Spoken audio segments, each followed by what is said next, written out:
All right. So welcome everyone. It is April 1st, and hopefully we'll have a wonderful spring. My name's Nancy Howell, and I'm on the board of Western Cuyahoga Audubon. We've got lots of things going. And I just had some new news come in yesterday, I think, when I sent out that message, didn't I? So hopefully I won't forget about that. So next, please. Um, I do want to mention several of the items here. We have the Spring Bird Walk series that I'll talk about. Lots of volunteer opportunities. As a matter of fact, I am going to be sending around a clipboard for you to sign in. And Zoomers, even though you're at home, you can hear this too, and I want you to sign up as well.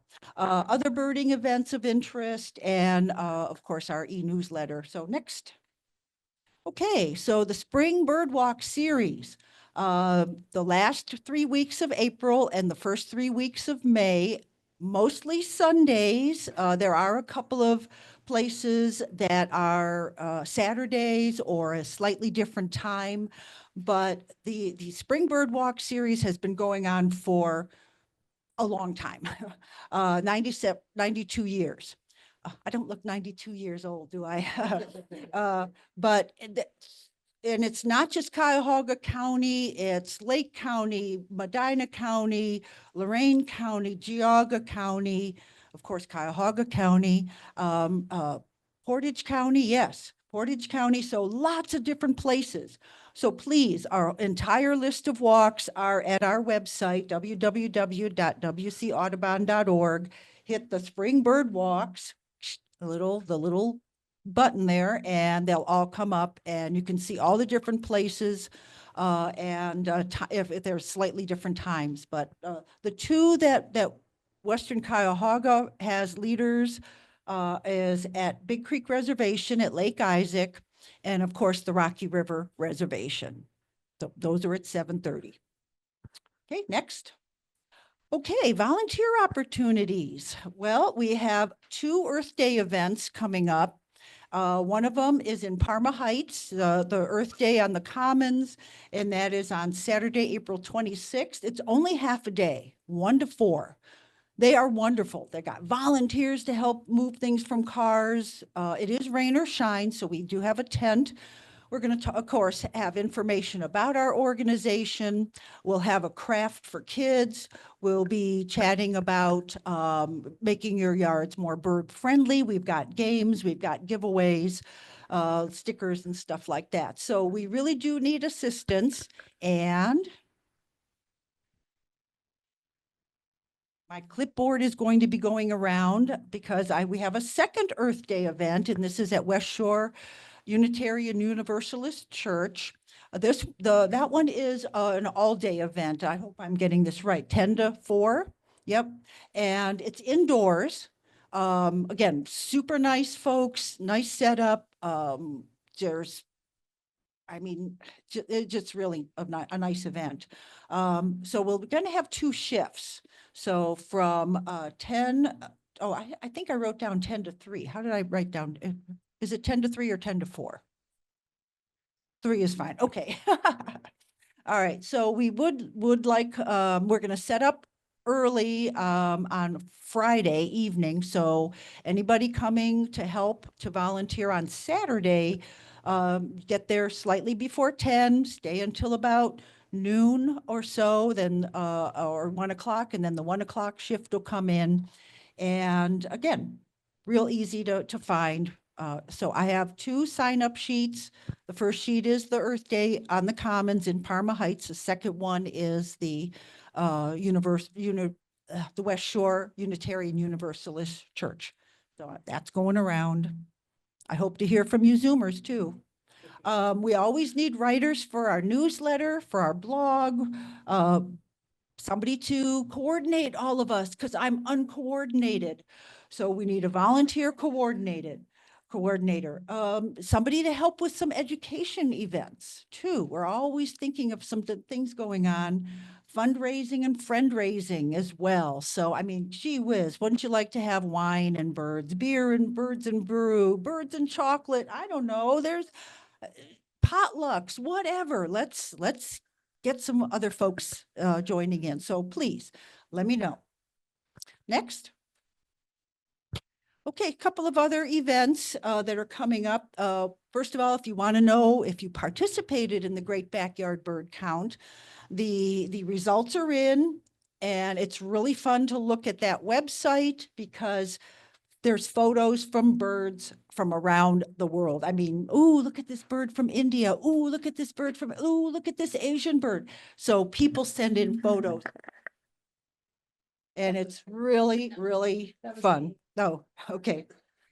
Sandhill Crane Survey is on Saturday, April 12th. We may have at least one person in our audience, our studio audience, that's participating. Please go to the annual Midwest Crane Count and get the details there. So Al, anything special about it that they assign a route? Bunch of areas. You know, there's a bunch of areas around the state, or I guess the northern part of the state where this crane count is. And there's area leaders, just like these spring bird walks, and they'll then direct everybody where to go. And within their squares, they want people to sit down. And it's like from 6 a.m. until 10 a.m. And so it's a pretty big you know, time to sit and watch and wait. But they're really looking for a lot of the nesting behaviors. And just if you see some cranes, great, log it in, put it in eBird, log in with their little handles, and it goes right to where it needs to go, and it makes it super easy. And then there's also Zoom meetings for that to explain how it's supposed to work. And you know, anybody can sign up, go online, they'll hook you up. You know, I just did it blindly last year, and I saw, oh well, Medina's close enough. And they go, sure enough, here you go. Bing, there's your leader. Here's where you want to go. My area is Garden Isle Road. If anybody's familiar with Garden Isle Road, a lot of the longspurs and buntings are seen during winter time. But we just sit there, watch, drive around, find anything, log it in, and that's all they need you to do. Thank you, Al. Thanks so much. Yeah, so if anybody is interested, please again, sign up or come to me and we'll get it all figured out. The big birding weekend at Mosquito Lake is Friday through Sunday, May 23rd through 25th. That is the Memorial Day weekend. So again, you may want to check that out at some time. And of course, the biggest week in American birding is in May. And I didn't put that on there because everybody knows about that already. All right, next. Of course, sign up for our newsletter, our e-newsletter, and become a member of Western Cuyahoga Audubon if you're not already. Okay. Aha, Michelle. All right, I waited till I was over here to turn the microphone on. I don't know how that's going to work when I'm trying to talk to the Zoomers, but we'll figure it out. Don't get too excited. This picture was in Florida, not here. The reddish egret is amazing to watch, just a really active and fun bird. And I thought I would share with all of you. So I'm going to be talking about our bird walks that are coming up this month, as well as how you can connect with us on social media. We have the second Saturday bird walk, not this Saturday, but next Saturday. That is April 12th at 9 a.m. We meet between the upper and lower parking lots of the Rocky River Nature Center and then take a few hours to walk the Nature Center trails. Bill Dunninger, Dave Grasskemper, Ken Gober, and Al Rand are our leaders for that walk. So hope to see you there. It's always a great time. And then we have a joint field trip with Kirtland Bird Club coming up April 19th. That's a Saturday at 8 a.m. We are meeting at Flooring Meadows all the way back by Katydid Lodge. So take that driveway all the way back to the end. I will be leading that walk with my Uncle Bob and Andrew Steinman. So hope to see you at that walk as well. We did that last year as well as the year before. And we're making it an annual thing. We've had great birds and great fun. So hope to see you there. And then finally this month, the fourth Saturday of every month, and this month it's April 26th, we have the Tremont Towpath Urban Bird Walk. We meet at the Towpath Public Parking Lot on Abbey Avenue, just west of the former Sokolowski's University Inn. And Nancy Howell and Al Rand lead that walk for us. So yeah, 3 walks coming up this month, and then the spring bird walks start as well. So lots of bird walks for you to pick and choose from. And finally, follow us on social media. We are on Facebook. We're now on Blue Sky, as well as Instagram and YouTube. I record all of these speaker series meetings, book clubs that we have, anything that's online. I record them and put them on our YouTube channel. So if you subscribe, you won't miss any of those events. And then that osprey was also a Florida bird. So yay, very excited about that. And that's it for me. Thank you very much. Thank you so much, Michelle. What kind of fish was the osprey carrying? I'm not a fish person. I forgot my fish ID book. All right, Marianne Romito, Climate Watch Coordinator for Northeast Ohio. Hi, everybody. I get to talk about the fun climate watch time we're going to have. We have 2 climate watches, one in middle of January through the middle of February, which is not the fun one because it's so cold all the time. And then this one, which is the middle of May through the middle of June. So you can skip that one. So like I said, it's from the middle of May to the middle of June. And if you're interested in citizen science, we do surveys for National Audubon. Go on, you can. So with the Climate Watch, I'm the coordinator, and if we assign squares to anybody who's interested, and you go out, and similar to what Al does with the sandhill cranes, we survey for certain species, and it's only the goldfinch, nuthatches, towhees, bluebirds, and painted buntings, which we don't have. So they're simple birds to survey for, and they're 5-minute surveys, and you do 12 of them, and you try to do them all in the morning. That never works out. You always have to spread it out until the afternoon. But it's a fun thing to do. And if you're interested, give me a call or email me at that email address or the phone number there. And I think that's my last slide. Any questions? Yeah, make sure winter, it says Winter Climate Watch on the last. Oops, I tried to change it. And that's for the southern hemisphere, Okay, right? whatever. Yeah. Okay, and the other thing too is that we usually try to do a big day so that people can we feel like we're all doing it together. And if you're available on June the 7th, that's when we're going to do it, Saturday, June the 7th. It's not the first Saturday. It is the first Saturday. It's not the second Saturday. So is that the June the 7th? Did I get that right? I don't know. Okay, good. Thank you. I got it right.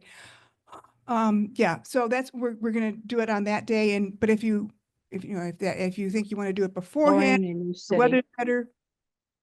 If you want to do it on another day, as long as it's between May the 15th and June the 15th, you're good. Perfect. Right. Thank you. It really is a lot of fun. Again, you pick the points, the 12 points that you want, or where you want to survey. And winter is not that bad, really. Summer is nicer, but winter's not that bad. All right. So next slide, please. All righty. Book discussion. Fabulous book discussion, Drina. Yes. Hi, everybody. Well, just 4 weeks from tonight, we will be discussing this book, The Big Year, A Tale of Man, Nature, and Fowl Obsession. I learned how to pronounce Mark's last name. I watched him on a video on YouTube, and it's Omasic. So the B seems to be silent.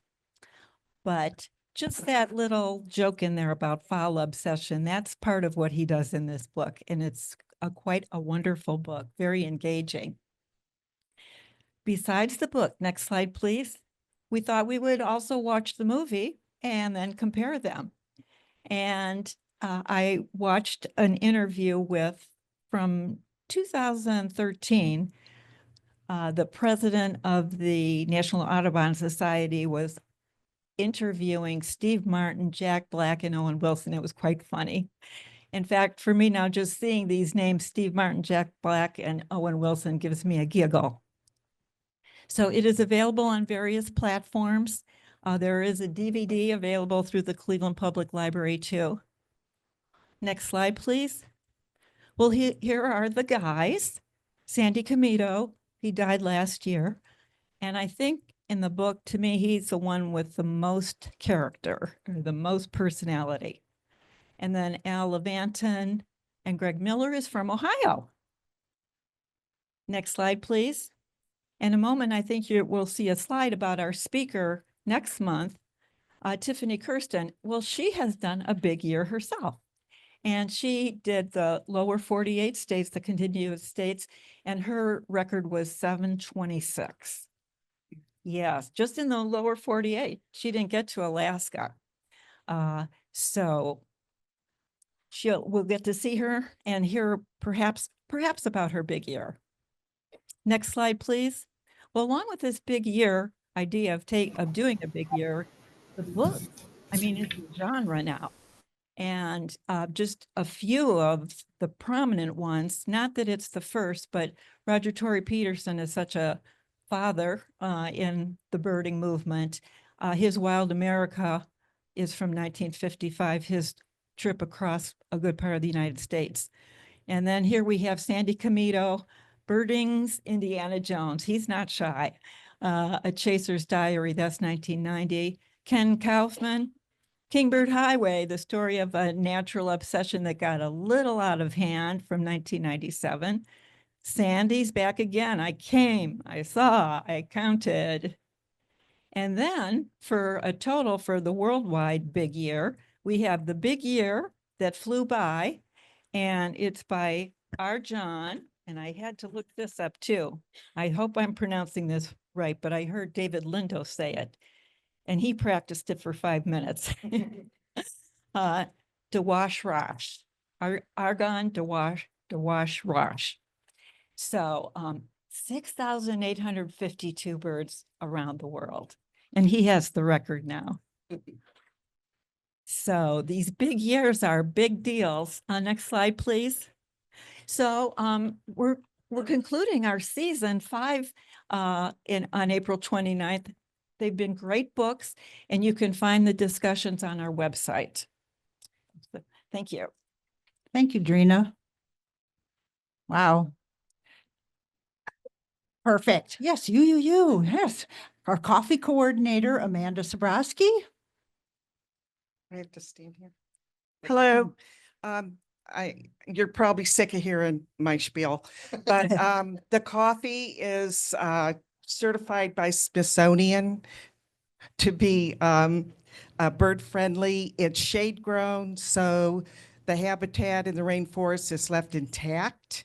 So that supports our birds that fly down there to Central and South America in the winter, as well as all the other animals that need the rainforest. When you buy the coffee through us, you can buy it through a lot of people, but when you buy it through us, you support our mission and you get free delivery and free shipping. So it's worth buying it through us. The next order goes in April 10th. So if you would kindly have your order in by the morning of the 10th, that would be great. Am I forgetting anything? We have the coffee club Oh, cards at the back. yeah, And there's please, little cards that give the reasons why you should buy it, and also maybe you can hand it out to your friends. If they buy coffee, I like to have it within like a 50-mile radius of downtown Cleveland. Because the trips are usually like 100 miles round trip. So anyway, okay, yeah, it'd be great if people would pass the word. Who gets it next? it goes there. Thank you, Amanda. Yes, again, there are coffee club cards in the back.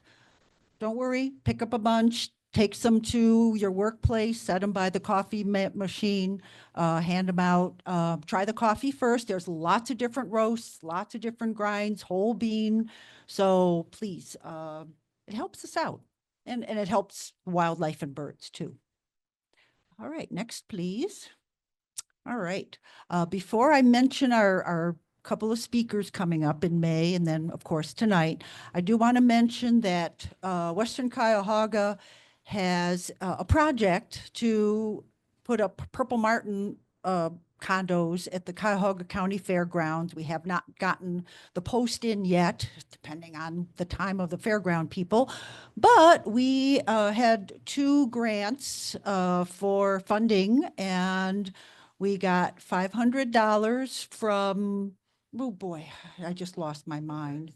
Ohio Bluebird Society, and $1,000 from Ohio Ornithological Society. So yay, we got some funding. Plus we chipped in some from our own organization. So we're probably going to have a little extra left over. And I think we have a second place that we can get a purple martin structure up.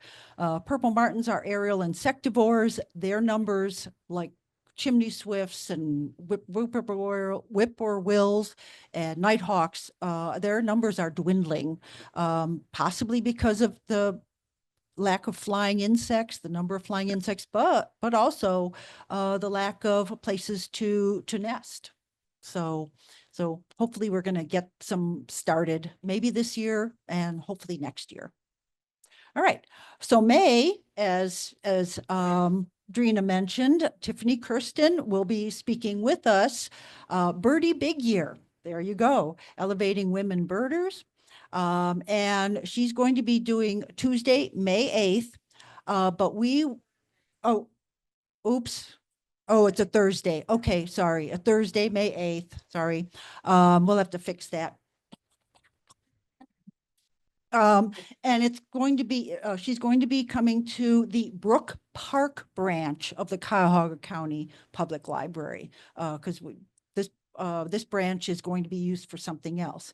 And it's going to be zoomed out as well, but it will not be recorded. So, all right. So I think we are good for the next slide. And of course, this month we have Tim Jasinski, which really, he doesn't really need much of an introduction, but go ahead but Buddy, that needs an introduction, because there may be folks here who don't know all the stuff that Tim does, including holding trumpeter swans. He's passionate about gulls, Canada geese, and oh yes, orange cats.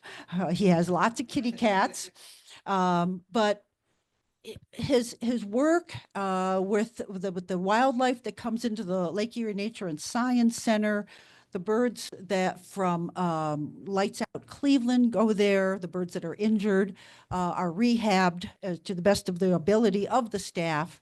And I really loved the fact that a lot of American woodcock that do get injured, they have to learn to feed in the right way. They can't just toss worms out on the ground for them. They got to probe in the ground. And Tim created this fascinating structure where the birds can poke in the ground and pull up their own worms. So then he can say, all right, I think you guys are ready to go. So I don't want to take up too much more time, but please, let's welcome Tim Jasinski. Thank you. Are you just gonna do the slides, Michelle? Okay, sure.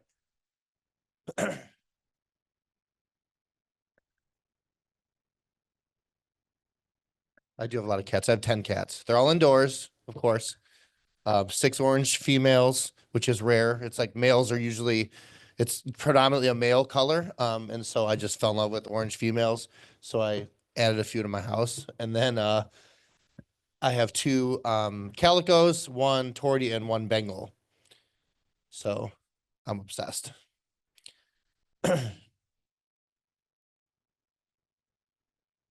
So oh, sure.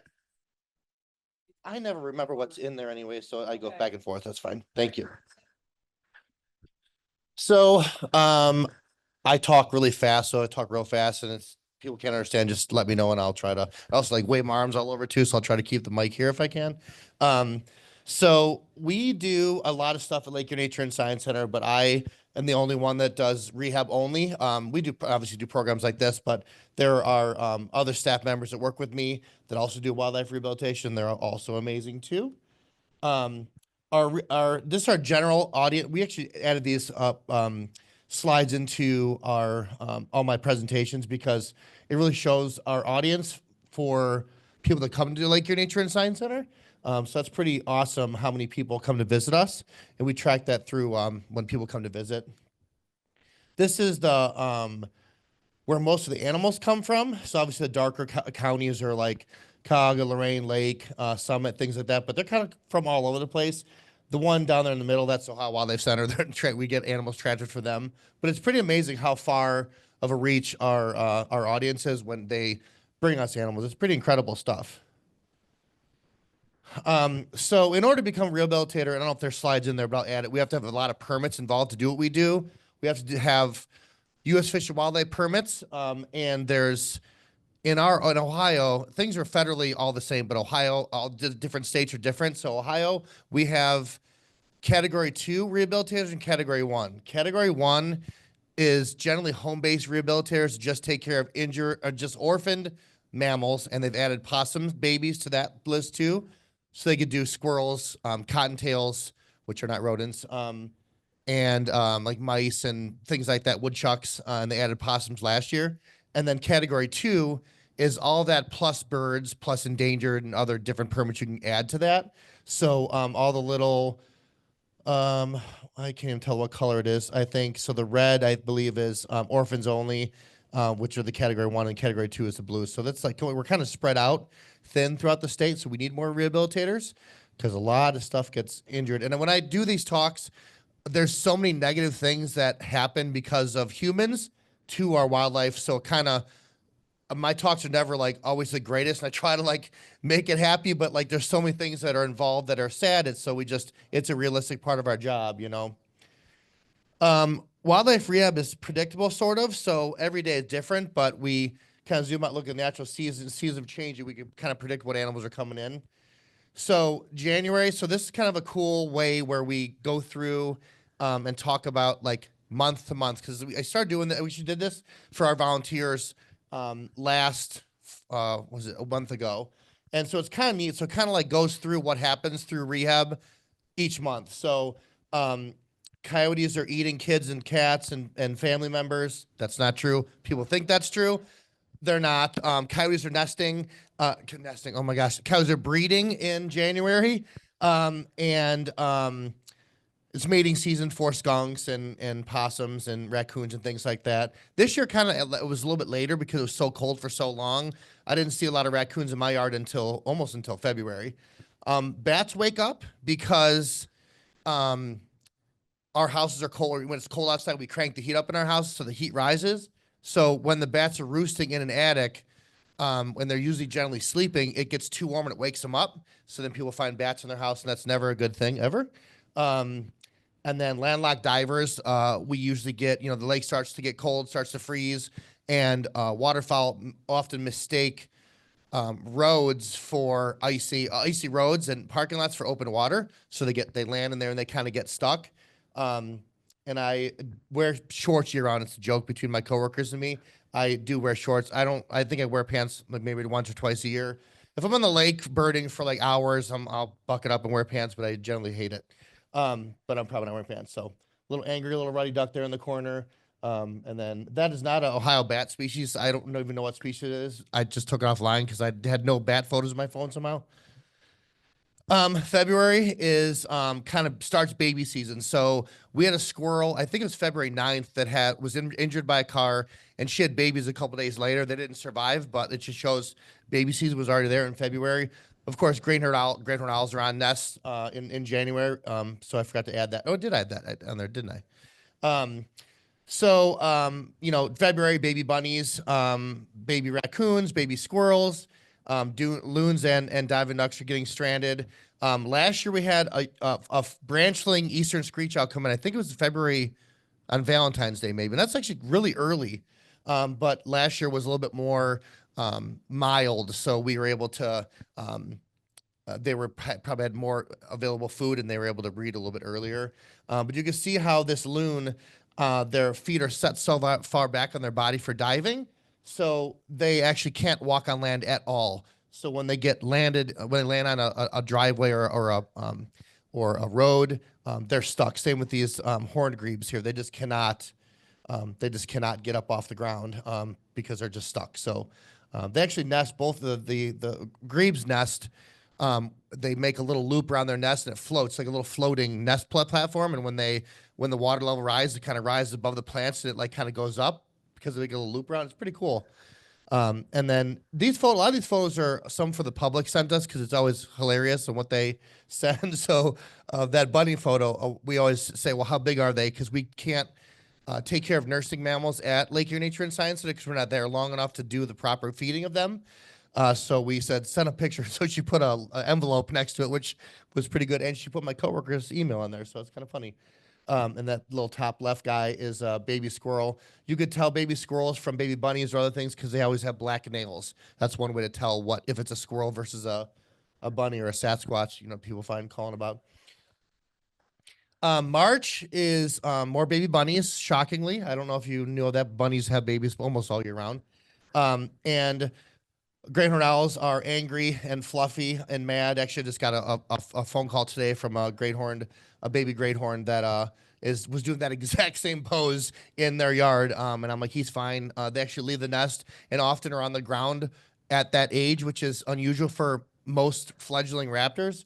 Generally speaking, raptors, when they leave the nest, they kind of go from branch to branch, and they're called in the branchling stage, so they can't actually fly. But great horns, probably because they're so tough, that one of their common names is tiger of the sky, and so they actually their parents are super defensive. So I wouldn't want to mess with the baby great horn on the ground either. So that's probably why they're just tough and they don't care. We always get a call about an alien found downtown. It's probably from obviously another world. It's weird looking. It's got a long beak. It's got big eyes. It looks like a football. It blends in. And that's our first woodcock of the year. Generally speaking, from what we learned from Lights Out Cleveland and the data of the birds we used to send to the Cleveland Museum of Natural History with Dr. Andy Jones and his staff over there, that generally speaking, the after second year males, so all birds have birthdays on January 1st. Does anyone know that? So it's how you age them. So a bird that hatched in 2024 will now be a second year bird or an after hatch year bird. So generally speaking, the after second year male woodcock come through first, then the after second year females, then the second year males, then the second year females. It's kind of interesting how that works. And so they're just trying to get up to breed. And so they're courting and breeding now and nesting. So by the biggest week, which is, obviously the first week of May, the babies up in McGee Marsh are almost full grown already. It's really incredible. So that means she had later 4 eggs now, incubated them through April, so she would have incubated them, laid the eggs in beginning of March, incubated until April, then the babies grew up, and by May they're full grown. That's insane to think about, that she's on a nest in March. That's so cool. Coyotes are eating dogs and kids just left and right. I mean, every Facebook page you see online, it's like, watch your kids, watch your pets. I mean, we're going to have no people in the world sooner or later. April is, we're getting a lot of calls now, actually, the last couple days. But it's generally speaking, birds attacking reflections of windows. So like this scarlet tanager, I actually took that photo, I think in 2010, attacking car windshields in the parking lot of my work. They see a reflection, they don't know it's themselves, so they just attack repeatedly all day, all month, all summer. And people ask, can we just take them and move them? As we birders know, birds have wings, most of them, and they can fly. So you just can't take them somewhere. They're going to come right back to where they came from. So they're attacking the reflection. They don't understand the concept of glass like we do. We're getting a lot of calls about bird nests. So geese is one. I do love geese, and hopefully everyone leaves this presentation loving geese almost as much as me. What's the first thing that people say about geese that's negative, besides the poop, because that's obvious? They're mean, right? Okay. So say you're at a park with your kids, and say you have kids. You're at a park, and a stranger runs up and comes up on one of your kids. What do? You get mad and you defend your kids, right? So you're mean, or are you being a good parent? There's a difference. So geese don't want anyone to mess with their kids. So when they're defending their nest or their territory, like today, a lady called and she was attacked viciously. I recorded on my phone by a goose because she was near the nest with her dog. So, that seems obvious to me. but it wasn't to other people. So I just said that goose is defending its territory and its babies from this predator that's a canine. And I just said, just leave them alone. The babies are going to hatch in a couple weeks, probably 2 weeks, and then they're going to be gone. So no more attacking. And we always get the question, when did ruby-throated hummingbirds come back? Generally speaking, April 15th, tax day, is when most people put their feeders out. I have always asked this presentation. I forgot to add it here because it's not the right month. Maybe I'll keep, I'll keep going. It's later on. Never mind. Skip that. Pretend I never said that. So May, so this is a video of us fostering a baby goose. Now this is an old video, so this is not how we do it anymore. But you'll see how he just walks up to his new family. So that gander up front is got that head pumping right there. That's good. That's a behavior that goose weirdos like me have to pay attention to. So see all those babies? They didn't have all those babies. Some nature center in Cleveland somewhere may have given them half or more of those baby geese. So it's that's adorable. There's a lot involved with fostering geese. I've actually done presentations throughout the country of like how to do that properly because there's a lot involved with it. May is insanity for us at Lake Erie Nature and Science Center.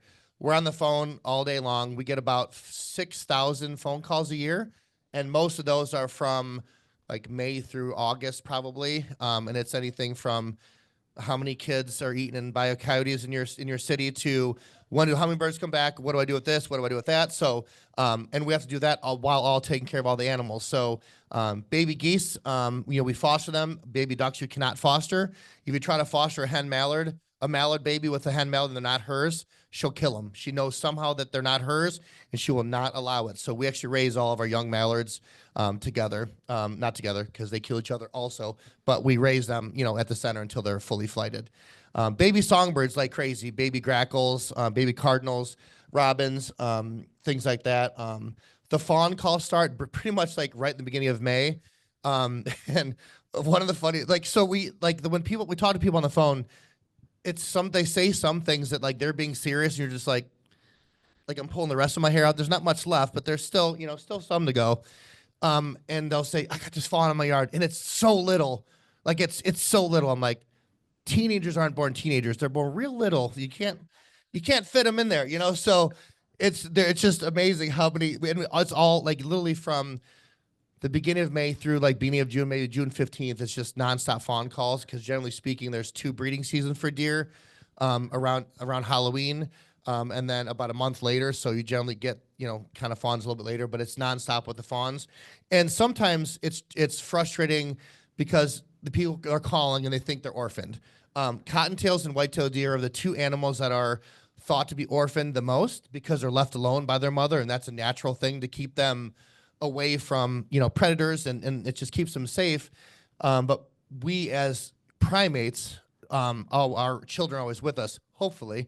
And it's hard for us to fathom how cute little fawn is left alone. That's just how they grow up and that's what they do. So trying to do that like 15 times in a row every day for a month and a half could be pretty frustrating. But we just have to remember that this is the first time they're calling. It's the first time they've ever encountered this. And it's our 15th this hour. So we just have to be patient. Baby woodchucks are being born or coming out of their burrows, really. Actually, generally speaking, woodchucks, the reason why they come out of the burrows if the mom's hit by a car, something happens, or they're trapped, and the babies, they come out of the burrow because they're lost and stuff. And then baby possums. We actually got our first baby possums in yesterday. They're like 70-gram little tiny things. They're the woman's dog scared the mom and they were already on her back, so they're pretty big already. And 2 fell off and she was not able to retrieve them. So they're super cute little guys. June, it's busy and everything's happening. Generally speaking, beginning of June through like the June 15th is when turtles are laying their eggs. So we get a lot of calls about snapping turtles and Midland painted turtles that are crossing roads and injured by cars. It's amazing how many, how not injured they could be even by getting hit by a car. It's incredible how strong those shells are. Baby bunnies, did I mention that? We got a couple baby bunnies being born throughout June. Everything again, fox kits. One of the questions I get often by people when they call about fox kits, they don't want them there because there's dead animals all over their yard, pieces, because that's what foxes eat. But it's like, that'd be so cool to have a fox den in your yard. So I get the dead stuff, but they're super cute.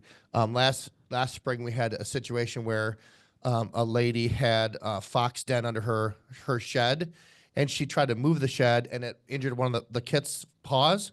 And then they said the parents didn't come back, and so we ended up getting them. And then we found out later on that the story was made up, and they didn't want them there. And so they lied and didn't try to reunite the babies with the mom. And that's very frustrating for rehabilitators, because even though we like caring for these animals, we want them to be back with their natural family. And that was a situation where they had to be raised. So we kept them for about a week and transferred them to another place that specializes in animals like foxes and coyotes, and, well, not coyotes, but like she does skunks and coons.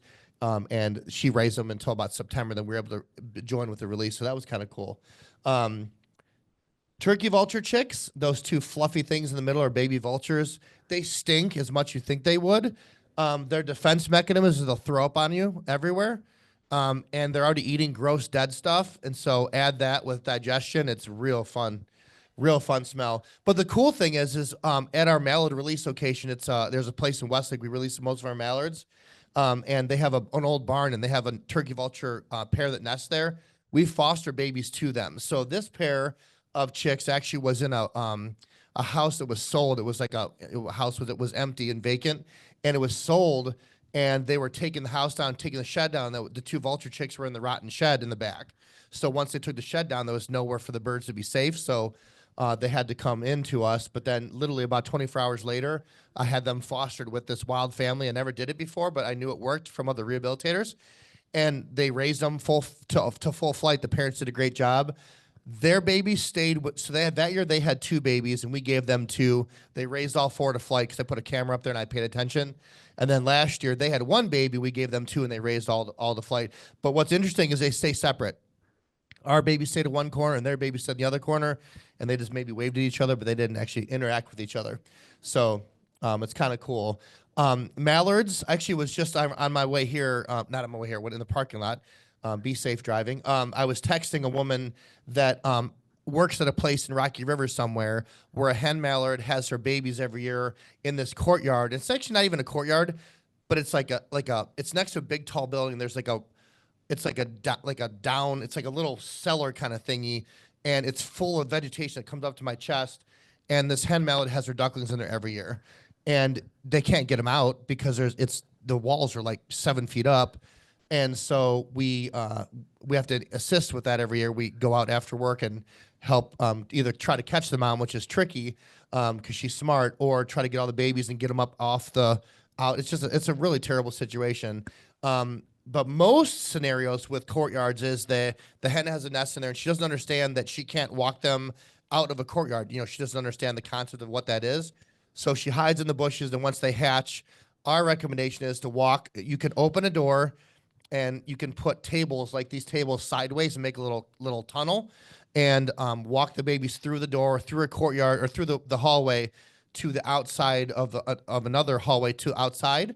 And the babies will follow her, and she'll generally just walk right out, and she'll take it to where she wants to go. Mallards and other ducks nest far away from water. It's an evolutionary tactic where they keep it's safer nesting. So it's kind of hard when they're walking back because there are some dangers, but when they get to their water source, they're safe, but it's kind of dangerous on the way there. And that's one of the main reasons why we get ducklings, mallards specifically. Geese nest I love geese. Did I mention that? I don't know if I mentioned. So I love geese, and they nest, generally speaking, next to their water source because they're really defensive parents. But now there's a lot of these companies. There's 3 companies in Cleveland that you can hire to chase geese around for some reason. Just give me the money and I'll buy cat stuff or something. But they chase these geese around to make them go somewhere else, but they're not going to go anywhere else. Now they're learning that because they're smart. Again, they're super smart birds. And so now they're nesting farther away from water like the ducks do, and then they're walking their babies back to the water source. It's often on buildings or sometimes in courtyards, but they're getting smart. Geese are amazing. July, speaking of geese, oh man, I didn't think that was going to happen. Bunnies again, there's more bunnies happening. Great horned owls and soccer nets are just like a kid in a candy store. That's always connected. They're always getting wrapped in soccer nets. And it's funny because generally speaking, police officers will call us and they're terrified to go near this owl in a soccer net, but like they'll run up to a guy with a gun like it's no big deal. I'm just like, I don't get it, man, but that's fine. We'll come help you. So I know one great horned owl that we had rescued out of a soccer net got wrapped in twice because it was banded at the time. We were having a bird banner ban everything, and it was wrapped in a soccer net twice. And I think the reason why they like soccer nets, or they don't like it, they get trapped in them, is that they're feeding on a lot of cottontails or skunks, and that they're mostly feeding in soccer fields, and so they get wrapped in these soccer nets. A lot of times too, they leave them up all winter because I guess it's hard. I don't know anything about sports, like zero about sports, but I've heard that it's like hard to like dismantle these soccer nets and put them back up. And so they just leave them up, and then deer get wrapped in them, and owls get wrapped in them and stuff. July, I don't like the heat. I know Nancy was saying it's like the winter's not the greatest. I love the cold. I just can't take the heat. And so same with gull chicks. So these herring gull chicks on the right-hand side here, see how their mouths are wide open? They're trying to air condition their bodies. Since we took away most of the natural habitats for nesting gulls in Ohio, they adapted to nest on buildings, which is good for the gulls because there's not many predators up there. But when it gets hot in July, they can't take the heat. It's too hot, and they jump off the building, and they're orphaned. Gulls have an amazing, they nest generally in huge colonies on rocky islands, and the parents will claim a territory maybe like about the size of this little area right here. They'll claim that territory, and their chicks and those two parents can go on the round in there. The second they cross that invisible line, they're fighting and attacking each other. And so when the chicks are on the roof and they jump off, they lose all that. That's all gone.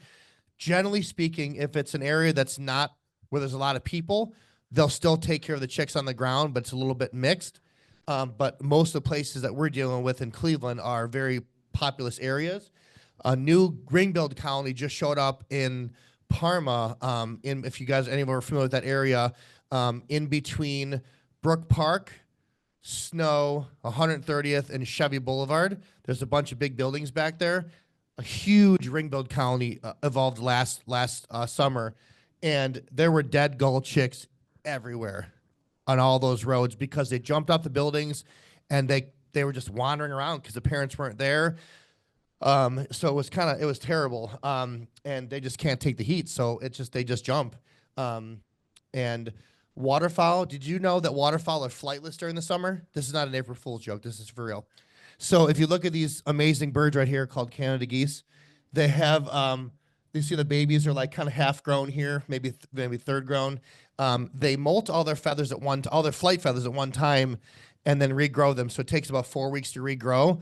So geese and other ducks so geese specifically, which is I learned this from, we have a bird banner that bans our ducks, our mallards, our wood ducks, our Canada geese, and our hooded mergansers as a project to study the birds.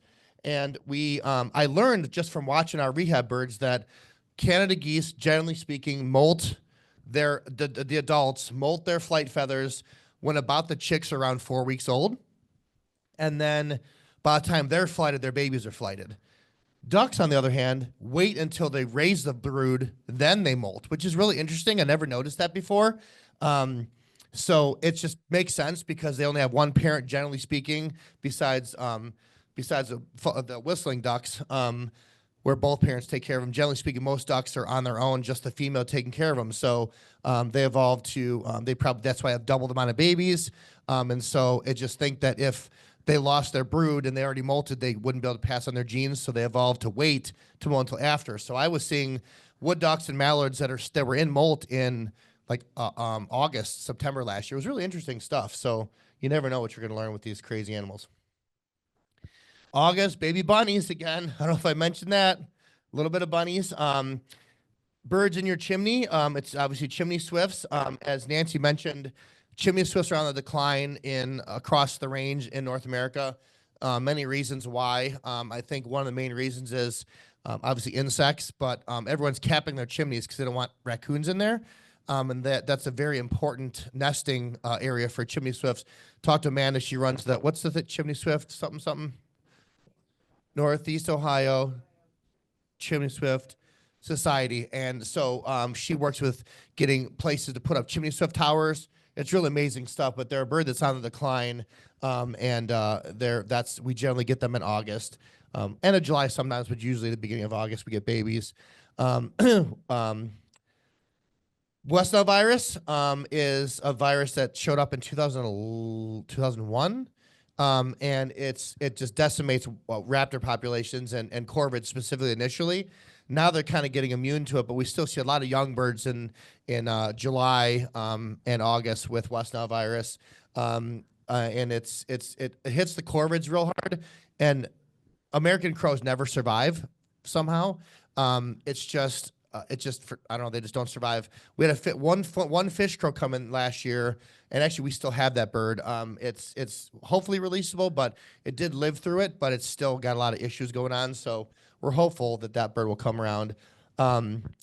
We get a question about they found a baby bird next to the window in August, and it's generally migrants that are early migrants like yellow warblers, black and white warblers, some of the early migrant songbirds. And so they often think it's a baby bird, but it's actually a window collision. And we get a lot of calls about foxes with mange and stuff. We actually, my friend Beth took that photo, I think 2 weeks ago, right near Huntington. There was a fox sleeping in a little wooded area by Cahoon Road, and he's not real bad, but he definitely has mange. And you can see these photos that people sent us. These baby possums are still nursing. They're in the pouch with huge pieces of dog food. They can't eat that. Oh, and botulism too. So botulism is okay. Botulism with this little mallard right here in the middle. Jem Brumfield actually rescued that duck and brought it to us. But botulism is caused by a toxin with algae blooms, and we were dealing with bird flu, which we'll talk about a little bit later. But generally speaking, August. It was this year. Last year it was July. We got a ton of mallards in from botulism. We had 2 spotted sandpipers. What other 2 spotted? What is the other one? I think I forget what the other one was, but I don't remember what it was. But they drink the water and it mobilizes them. They can't walk and they can't use their wings, and they just lay there and they drown or they die. And so all we have to do is pump for fluids for a day or two, and they're back to normal. It's actually kind of amazing. And so it's easy to fix if we catch them early enough. Baby bunnies in September. I didn't mention bunnies, I don't think, all year round. But baby squirrels have litters in the spring and in the fall, and bunnies have, again, litters from February through whenever. And right. Window collisions are a huge issue, just across North America and around the world, really. We've lost 25% of our songbird population since the 70s. They're not coming back. And a lot of reasons of that are obviously climate change is causing a lot of issues. But cats and windows are one of the 2 main, besides habitat destruction, that's causing issues for songbirds. And most of them are at residential houses. So we deal with a lot of, I'll talk about Lights Out Cleveland in a second, but most of the collisions that happen, around 1 billion birds are killed by windows every year in the United States. And most of those are at residential houses. So if you have birds that you are hitting your window, you can get a film called Feather Friendly, and it goes on the outside of the window. It's little fritted dots that break up the reflection. It's very effective.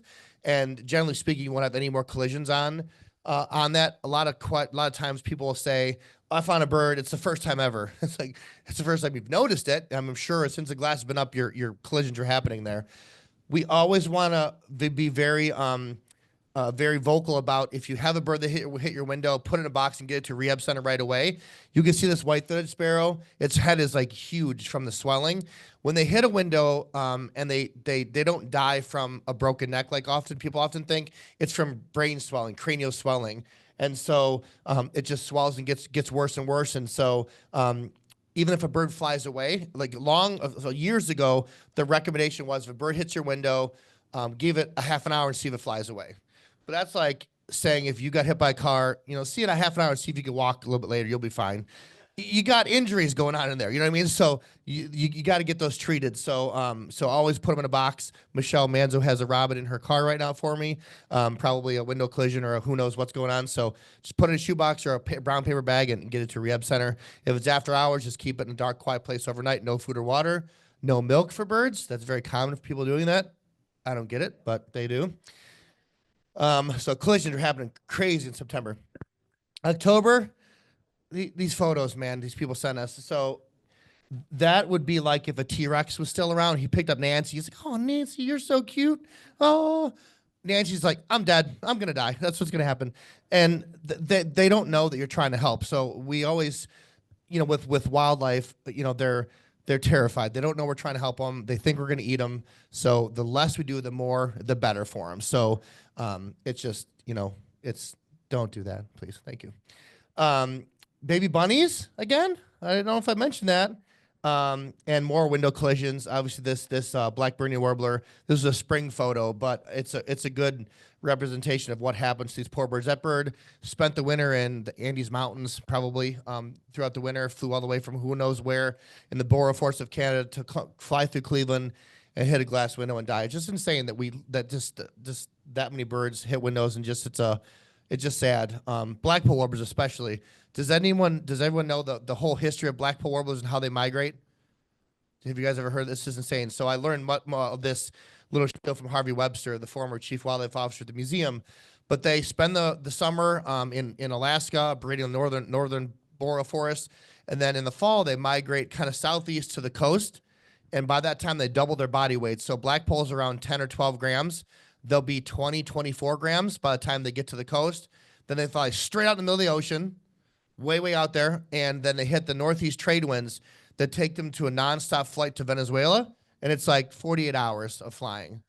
That's insane. Like, I can't stay up for 8 hours, let alone, flying. It's just crazy to think about that a little 12-gram bird can fly from Alaska all the way to Venezuela. And then people say that LeBron James is an amazing athlete. Maybe is. He's pretty good, I guess. I don't think about sports. But the real athletes are the Blackpoll warblers, man. That's what I'm telling you. Blackpoll warblers, amazing. And then the aliens are back again, October. Generally speaking, October 12th and further is when they kind of show up. They're an amazing little, they're so cool. Has anyone of you guys watched their display, their courtship displays? If you haven't, you got to do it. It's so amazing. I was out last night. We released a northern saw-whet owl that was a lights-out Cleveland bird, and we took it to, it used to be called the Wolf Environmental thing in Medina, right off of Ridge Road and 18. It's an amazing place, and I think we heard like 10 or 12 woodcock displaying there, and they nest there too. It's a really awesome habitat, and that's why we took the saw-whet. It's perfect for saw-whets there, and so we were there, and it's just an incredible thing. But they're such cool birds, but they don't do well downtown. I mean, their eyes are on the side of their body, or side of their head, which I guess is still their body.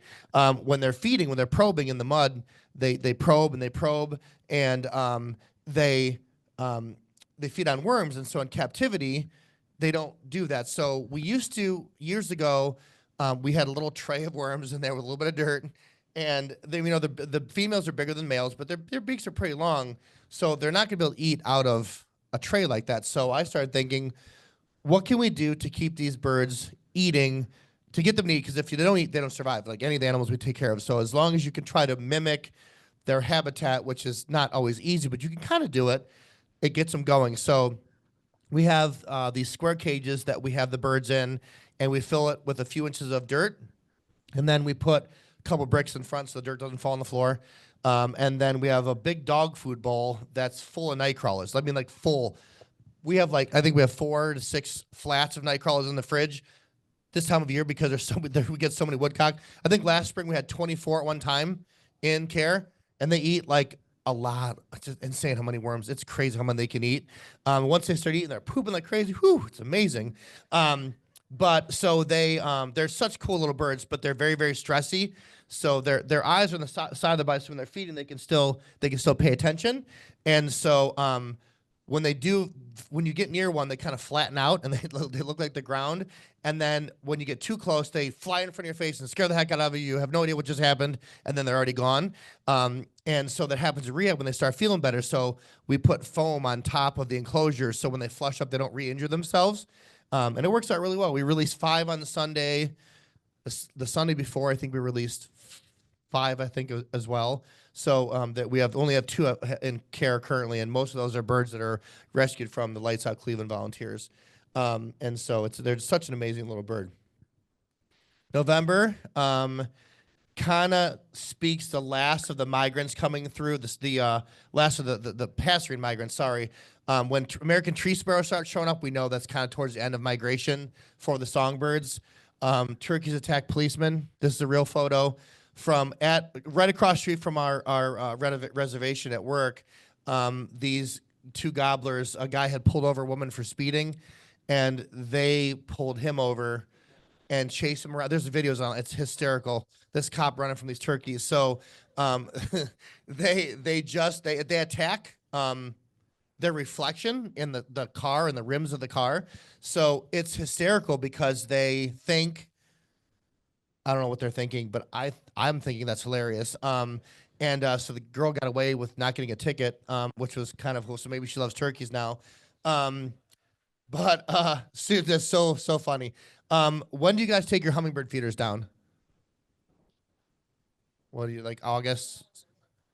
When they're gonna freeze? I keep mine up until February. Actually, mine technically still up right now, because Ohio can be and is an important stopover point for migrating Western species. So this Anna's hummingbird was the first one I've ever seen. I went to see that in Columbus this year on November 1st, I think it was November 3rd.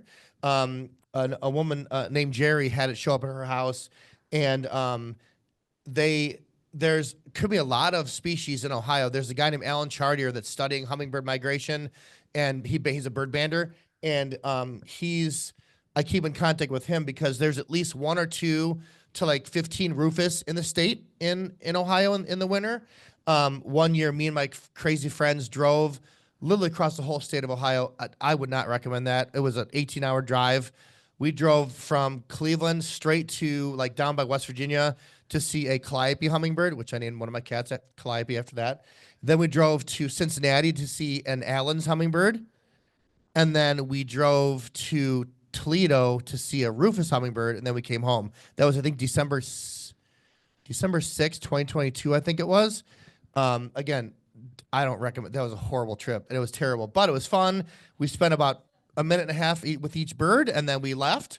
And it was a really cool trip, but that's 3 different species that were in Ohio in December. So keep your feeders up and keep them clean. There's a feeder that you can get called the Hummer's Heated Delight, and it's a heated hummingbird feeder that you plug in, and you keep it clean. But there's a little light bulb in there that keeps the the nectar from freezing, and you never know what you're going to show up. And a lot of these Rufus hummingbirds leave Alaska in like July, because a lot of the hummingbirds start their migration in July.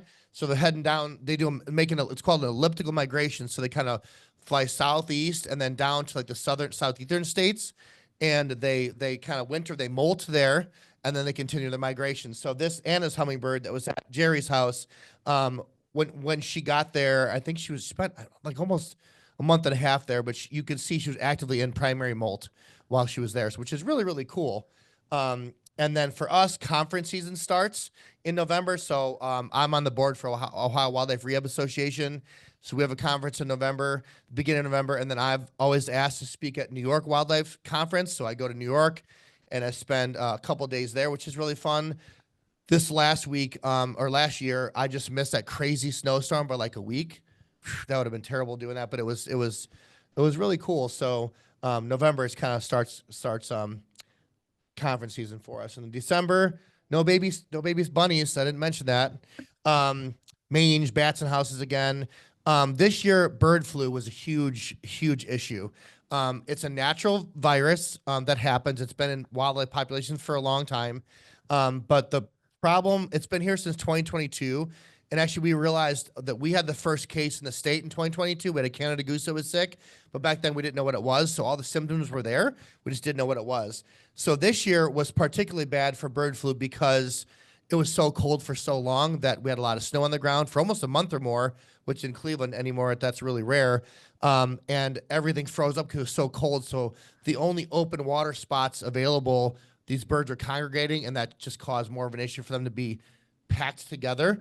And so we're getting calls about sick geese and ducks for like, it was like horrible for like a month. We were getting calls, like 10, 15 calls a day about sick Canada geese. And generally speaking, the behavior of the geese this year was like they were falling over like they were drunk. They'd have they would just kind of be like they were falling asleep, and eye goop, nasal discharge, oral discharge, and it hit the diving ducks real bad too. The red-breasted mergansers were getting hit pretty hard here on Lake Erie, and then common goldeneye were getting hit real hard in Lake Michigan. But it was very bad, and Ohio was the worst in the state for chicken farms being affected. And so it's a natural virus, but it's just when it affects the food populations, our egg prices go up, and then everyone's mad about it. And so it was real rough this winter for Canada geese specifically. It was a pond near Crocker Park where the geese roost, and there's a little creek that feeds into it, so it kind of stays open when everything's frozen. And the Division of Wildlife pulled out 45 dead geese the first day there, and then another 30 or something the next day or a couple days after. So, but luckily, once it kind of warmed up, we kind of stopped getting calls, and kind of the birds spread out, and it's not as bad. And generally speaking, it kind of dissipates in Ohio, and like when we start getting ducklings and goslings, which would be like 2 weeks. And so luckily it kind of goes away, but it's here, and that's what happens. And then squirrels get mange, or pox rather, and mange too. We get a lot of calls about squirrels that are missing fur. And I think a lot of the reason why this is happening is because squirrels in the wild are, they're spread out kind of, but not captivity. When you're feeding squirrels, there's always people that are feeding squirrels specifically, where they know all their names. This is Nutty, this is Jerry, this is Fred, they're congregated into a smaller area, and they interact with each other more. And so they're more likely to spread viruses and sicknesses than they would in a natural environment and stuff. So that's why we get those questions and stuff. But year round, we deal with fishing line injuries, rodenticide poisoning. So when you poison chipmunks or mice or whatever, they start to die or are dying, and they get eaten by something else, and they get sick and die too. So it's not just what you're trying to. Cat attacks are nonstop, especially from now until September. Keep your cats indoors. It's safer for them and safer for our native wildlife. And I recommend at least 10 cats. That's what my recommendation. Window strikes, obviously glue traps. I wish they would ban those things. Man, those things are terrible. Milk snakes are easy to get off the glue traps. You just put a little bit of mineral oil on them, and it comes off right away. But when you get, it's usually wrens. It's usually Carolina wrens or winter wrens or house wrens. They get stuck to those because they're, their little skulkers are, digging through the garage looking for whatever, and they get stuck. Actually, even I had one person putting them in their backyard. I'm like, what are you doing? But they don't think. They're thinking, I want to get this mouse. And I actually had a lady say she had them in her garage because she didn't want the mice in her house. I'm like, well, I get it. Just use snap traps. She's like, oh, no, that doesn't work. These are the only way to stop them. Just like, she brought in, I think it was a Carolina wren, and we were able to release that bird, but that's the only one that I can remember that we were able to keep alive from the glue trap situation. It's just terrible. And car collisions, obviously. Unfortunately, people hit geese and gulls on purpose for fun. I don't get it. I have not seen that myself because I'm still out of jail. So if I would see, I'd probably be in trouble if I saw that happening. That wouldn't be a good situation for the person doing that. If you see they call a Division of Wildlife or police right away, it's a crime. And then fishing line is a huge issue. We deal with that all year round. It's tricky that, when it wraps around, it gets around their feet for so long, it could actually cut their legs off. And sometimes we can get it early enough. It's easier, and they can be fixed. But a lot of times it's so damaged. Like that goose there, it's got a lot of scar tissue built up from the injuries. But then a little magnolia warbler there. We got a lot of migrants coming through. If anyone wants to get up at 5 a.m. and walk around downtown rescuing birds, Lights Out Cleveland needs more volunteers. Michelle, we have a bunch of people in the group here actually are Lights Out Cleveland monitoring volunteers, and Michelle up here is one of my leads. So we need more people down there to rescue all these migrants. So if you need more information, we can give that to you to tell you how to help with that. But I wear shorts again year round, so that's another kind of cool thing. That Western palm warbler there was attacked by a cat, and that wing is just destroyed. So thank you. I know I talked really fast. I hope I didn't. I figured there'd be a lot of questions and stuff too. So We appreciate you guys coming out and listening to me nerd out about birds and animals for however long. This is a cool photo of a woodcock. One of my volunteers and her son getting the bird takes off, and it was cool. I think we released like 9 or 10 that day, I think. And a wood duck and a brown thrasher. So fun stuff.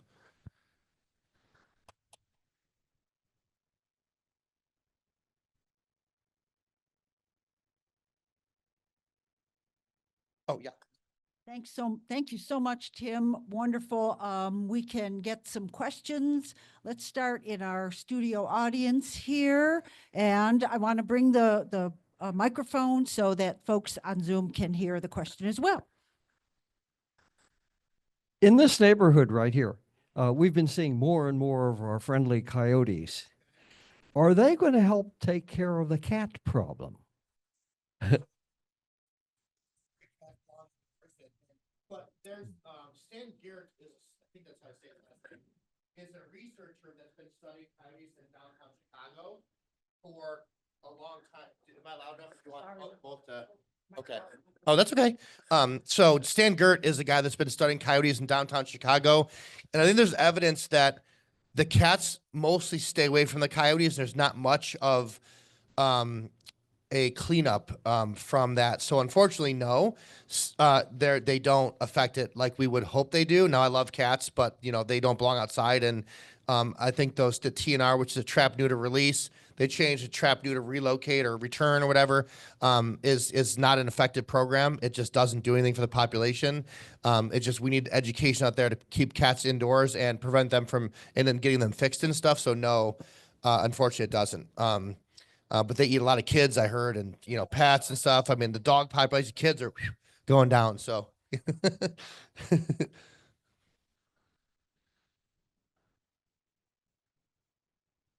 All right, so we have a couple of questions on Zoom. Kathleen asks, my next door neighbor lets her chickens wander our yard, which is fine, but we feed birds. Should she worry about avian flu? so that's a good question. And generally speaking, for feeding birds, it's a low risk unless you have waterfowl coming to your feeders. So if you're near a pond or you have geese or ducks coming to your feeders, it could be an issue because waterfowl are the carriers of the bird flu. And they can generally be asymptomatic, but they do pass it to other animals like chickens and turkeys that are more susceptible to the virus. But generally speaking, what we've just been learning is that if there's no waterfowl coming, it's a lower risk than if there are ducks and geese coming to your feeders. Awesome, thanks. Yeah. And then Linda wants to know, who should I contact for more information about Lights Out? So Cleveland Metro Parks is organizing the Lights Out Cleveland volunteers. So you just go to Cleveland Metro Parks website and go to volunteer opportunities, and there'll be a link on there to become a Cleveland Metro Parks volunteer and then join the team downtown rescuing these birds. So yeah, we need more people. That'd be awesome. Okay, oh, another question back here. The Sherwin-Williams building. Yeah. So it's probably going to be an issue, but we're not really sure yet because it's not done being constructed. We have heard that the lower floor was treated with bird safe glass, so we're going to see how it goes. I actually thought the Hilton would be bad when that was first built, but it's very low collisions with that building. So you never know. We're hoping that there's going to be no collisions, but I hope there's no collisions anywhere. So we'll find out once the building's up, we'll be able to tell if it's bad or not. Are there any opportunities with Lights Out Cleveland that are later in the day?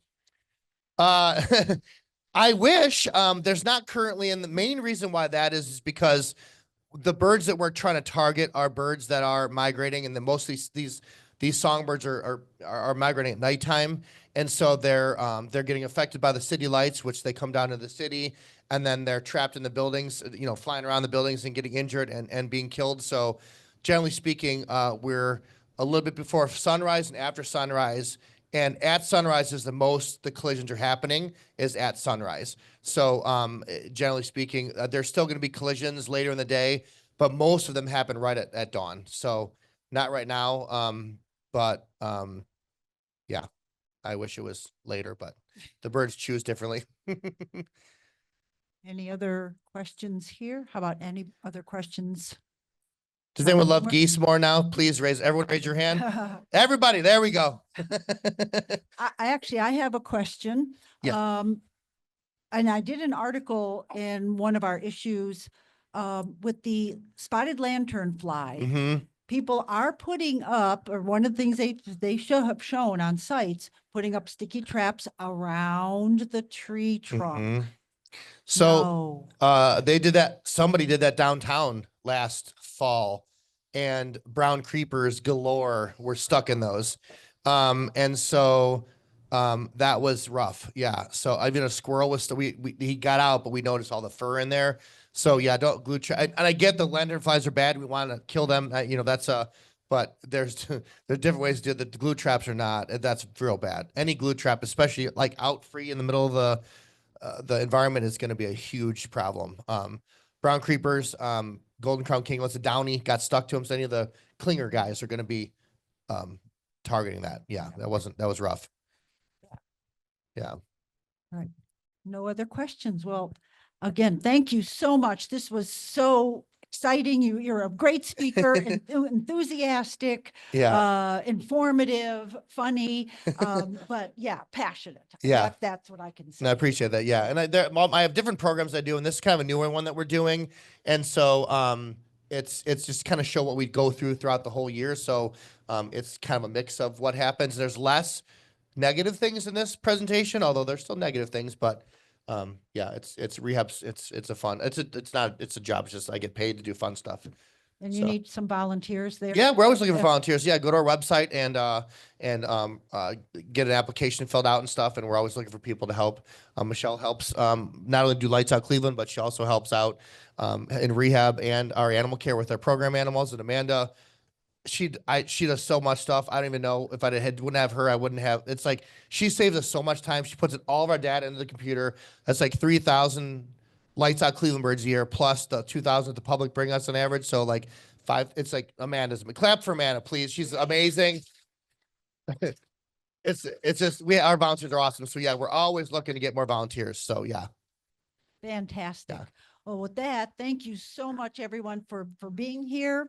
And yeah, get out and help and have a great evening. Thank you.